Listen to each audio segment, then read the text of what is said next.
Hola amigos y bienvenidos a esta lección sobre los pronombres de objeto directo con los pronombres de objeto indirecto. Vamos. That's right, my friends. In this lesson, we are going to be talking about a topic we've been covering quite a bit recently, indirect object pronouns. We're going to continue that conversation, but we're going to step it up a notch because now we're going to include something we learned way back in Unit 5, direct object pronouns. And we will review what those are, so don't freak out if you're like, that's so long ago, I don't remember anything. No worries. We are going to review what all of this is. In fact, I want to start at the very, very basics. I want to start off by talking about the difference between an object and an object pronoun. So let's look at the example sentence I have here, 1a. I throw the ball to Carla. Let's identify our objects. Let's start with the direct object, shall we? I throw what? The ball. There's our direct object. Now, I throw the ball to or for whom? Hopefully you notice that's Carla, which makes Carla our indirect object. So now what I want to do is I want to cross these out, boom, boom, and I want to replace them with a pronoun, something that takes their place. And when we do this, when we put the pronoun in here, you'll notice that we do lose some information. That is the nature of pronouns. They are not as specific as the actual name of the thing or the person. So we are going to lose some information here, but pronouns are a very central part of any language that I know, but definitely in Spanish. They're a very central part in Spanish, so we're going to learn how to work with these today. Let's replace the word ball with a pronoun and the word Carla with a pronoun, and here's what we get. I throw it to her. There we go. I've replaced the indirect object with her, and I've replaced the direct object with it. The sentence means the same thing, even though we have lost a little bit of detail when we did this. All right. There's our direct object pronoun. There's our indirect object pronoun, which now replace our former direct object and indirect object. Let's do another one. Number 2a. So Ariel buys the dresses for the girls. Okay, so let's identify our objects. Ariel buys what? Dresses. There's our DO. To or for whom? The girls. There's our IO. Now let's go ahead and try to replace these with pronouns. Here we go. Replacing the word dresses gives us them. And we also get them for the girls. Ariel buys them for them. And the first them is our direct object referring to the dresses. The second is our indirect object referring to the girls. There's our direct object pronoun. There's our indirect object pronoun. All right, so let's take a little practice here together. We are taking the car to the mechanic. Well, let's replace the direct object, which is what? The car. And the indirect object, let's replace that, what is the indirect object? It's the mechanic. So let's put it into a sentence now, replacing those with pronouns. We are taking the car, we're getting rid of the car, we are taking it to her. I went with a female mechanic here. So we are taking it to her. Notice we've replaced the direct object it with the direct object car with the direct object pronoun it. The mechanic is the indirect object. We replace it with an indirect object pronoun her. Also, notice on the right here is another way that we could write this sentence, and it's less conventional. It kind of is going to sound a little off to your ear, but technically it's grammatically correct. We are taking her it. It means the same thing as we are taking it to her, but it just doesn't ring quite as smoothly to us. The only reason that I actually have it presented on the screen is because I want you to notice the order that it's in, because it's going to mirror something we do in Spanish. Do you all notice the order here? Her and then it. Which comes first, the indirect or the direct? Hopefully you're noticing we have the IOP before the DOP, so hold on to that thought.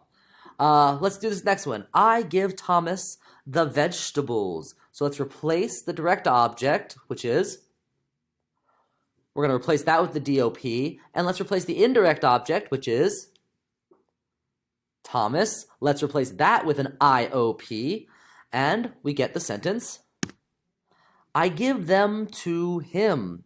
We've replaced vegetables with the IO or with the DOP them, Thomas with the IOP him. And then again, we have that less conventional sounding sentence to the right there. I give him them. Again, take note of which comes first. Was it the DOP or the IOP there? I give him them. Because that order is going to really matter to us in Spanish. She is making the cake for her daughter. Let's replace our DO, which is cake, and replace our IO, which is her daughter, and let's replace them with DOPs and IOPs, and we get, boom, she is making it for her. It referred to the cake, her referred to the daughter. Or we could have, again, that unconventional sounding sentence, she's making her it. And notice the word order here. Once again, IOP came before the DOP. So, what are the IOPs and DOPs in Spanish? Well, we know these. We have seen this group of words time and time again. Since Unit 4, we've been working on object pronouns. But let's go ahead and review. Let's start with the IOPs on the right, since those are probably the most fresh in your mind. Those are the ones we've been studying this unit.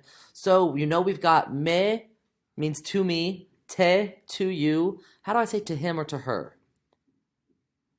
Or to you formal. Le. To us is nos, to y'all is os, and then we have to them or to you all. What goes in this space? Les. Me, te, le, nos, os, les. All right, now let's go back to the red side over here, the direct object pronoun. We've got me and te again. Any idea what how do we say him or her? Me, te, lo, or la. Those also could be used for you formal. Nos, os, and then how do we say them or you all formal? Los and las. Those are your direct object pronouns. All right, so let's go ahead and put these into action. Are we ready? I'm moving ahead in 3, 2, 1. So here we have the example sentence. You need to pass it to me. Notice I've got the color-coded direct object there, direct object pronoun being it, the indirect object pronoun being me. So let's go ahead and translate the sentence and see what happens with our objects when we put them into Spanish. So how am I going to say it in Spanish? Notice that I've labeled for you that this is a masculine it because that actually matters. Look at the charts that we just jotted down. The masculine it, which one will we use? Lo. And then to me, look at your IOPs, and how do we say to me in Spanish? Me. Okay, so let's go ahead and deal with the rest of the sentence, and we'll come back to our objects. You need to pass. You in Spanish is tú. You need, don't forget to conjugate here too. Not just necesitar, you've got to conjugate it, and we get necesitas. To pass in Spanish, surely you know this one, is a cognate. Pasar. Tú necesitas pasar. So now we are at the crucial point where we decide what to do with our objects. Where in this sentence do you think these object pronouns are going to have to go?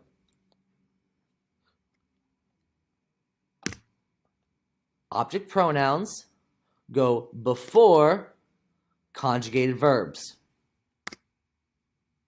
So we get this. Tú me lo necesitas pasar.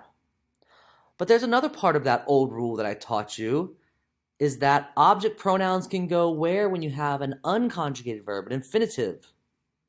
Look at the second half of the screen and we see pasar me lo. The me lo attaches to the end of the infinitive. So we get rule number 1 exemplified. Take a moment and write this down. I know we have written this down before, but I need this to be present in your notes as well as in your mind. So take a moment to write this down. As always, object pronouns go before conjugated verbs, or they attach to the end of infinitives. So we see the first part of the rule exemplified on the left side of the screen, tú me lo necesitas pasar, and then the latter half of the rule exemplified on the right side of the screen. Tú necesitas pasarme lo. Also, check out what happened when I added 2 whole syllables onto the word pasar. I was forced to put an accent mark. Because what you want to do there, and do in this case, and I will ask you that you do this actually, you are maintaining the original pronunciation of the word pasar. Pasar had the stress on it, and you want to keep that stress there even when you add other syllables onto it. So pasar melo, the accent mark is necessary to preserve the pronunciation. All right, that's rule number 1. But there's also something else that we need to learn from this example. Notice the order of the objects in these sentences. Which one is coming first, the indirect object pronoun or the direct object pronoun? Well, hopefully you're noticing it is the indirect object pronoun, just like we saw in those wonky sounding versions of the English sentences we did not long ago. So this brings me to rule number 2. IOP before DOP. Please write that down. IOP before DOP. Indirect object pronouns are going to go before the direct object pronouns, and we see that example here on our screen. Moving ahead in 3, 2, 1. Okay, so here's another example. I've gone ahead and given you the English portion here, or sorry, the Spanish portion here of the white words. Yo quiero comprar, I want to buy. I want to focus on the it and the you. So let's take a moment. What direct object pronoun from your list in your notes there are you going to choose to replace to translate it if it happens to be feminine? Hopefully you're saying la, and then how would I say for you in your indirect object pronoun box? Hopefully you're saying te. Now, we're going to put these words where in this sentence? You've got 2 options. Where do you want to put them? You can put them before quiero, or you can attach them to the end of comprar. That's rule 1. But my question is about rule 2. Which word is going to come first? We're going to have la come first in the sentence, or we're going to have te come first in the sentence? Well, as you see in rule 2, IOPs go before DOPs in Spanish. The te goes before the la. And here's our sentences. Yo te la quiero comprar. I want to buy it for you. Or yo quiero comprártela. Comprártela. These sentences mean the exact same thing. You, as the author of the sentence, will get to pick where you would like to put your object pronouns, just like always. In this example, I've already translated the words in white for you once again. Tú necesitas comprar. Notice this is not at all different from our last example, except in one thing. In our last example, we said, I want to buy it for you. Well, in this example, we've changed it. I want to buy it for her. And let's see what comes out here when we go to translate this. How are we going to say it in Spanish if it happens to be masculine? Hopefully you've looked at your direct object pronoun box and you see that lo is the masculine third singular there. And then how would I say for her in the indirect object pronoun box? Le. Now, we can put these in our sentences. As you know, according to Rule 1, it can go before necesitas, or it can attach to the end of comprar, just like we saw in our last example. So what I need to point out, though, is this. Check it out. Tú le lo necesitas pasar. Tú necesitas pasarlelo. Does anybody else think that l is kind of hard to pronounce? Well, a whole group of Latinos and Spanish speakers over the centuries also agree with you that the l that's created here, this lelo, is not good. They don't like it, and they don't do it. So, how are we going to avoid this l situation? Rule 3 right here. Le and les change to se before lo, la, los, las. But this se that we're talking about is not reflexive. I don't want you jumping back to Unit 4 and seeing the word se and thinking this means one's self. It does not. Let's see how this looks now. So instead of saying that that lelo, we've changed the le to a se, and we get the much easier to pronounce tú se lo necesitas pasar, or tú necesitas pasárselo, which is much easier to say. So while Rule 3 makes it look really confusing, it's just when you hit that l issue, they change the le or the les changes to a se. But no, this se is not reflexive. Okay, so I have a confession to make. I kind of have lied to you, both in this video and over the past several months. I apologize, but it was for your own good, I promise. Because I taught you this rule number 1 here, object pronouns go before conjugated verbs or they attach to the end of infinitives. Well, I have something new to add. We're going to call this Rule 1.5 because object pronouns can also attach to those ing words we have learned about. When we do the present progressive, I am working, they are studying, she is swimming. Object pronouns can attach to the ends of those participles, those ando, yendo endings. Let's have a look at that. I am passing it to him. Let's translate that into Spanish. Yo se lo estoy pasando. Notice I've had to switch the le for him. I've had to switch it to a se here, just like we saw in our last slide. Yo se lo estoy pasando. I am passing it to him. But we can also put that se lo attached to the end of the participle and get this very big word. Yo estoy pasándoselo. Pasándoselo. And when we added those extra syllables on there, notice what happened. We had to put an accent mark over that second A to maintain the original pronunciation. Yo estoy pasándoselo. Because pasando was stressed on that second A there to begin with, and we need to preserve that pronunciation. All right, so we've had a lot of twists and turns, a lot of complicated stuff. Let's go ahead and summarize this in a quick recap after we do this little practice together. On this practice, I just want you to tell me what these 3 sentences mean. Yo te la doy, Patricia necesita pasárselo a Luisa, mi madre está comprándomelos. What do these sentences mean? Go ahead and pause the video and think about it, because I'm going to tell you the answers here in 3, 2, 1. Yo te la doy means I give it to you. Number 2, Patricia necesita pasárselo a Luisa means Patricia needs to pass it to Luisa.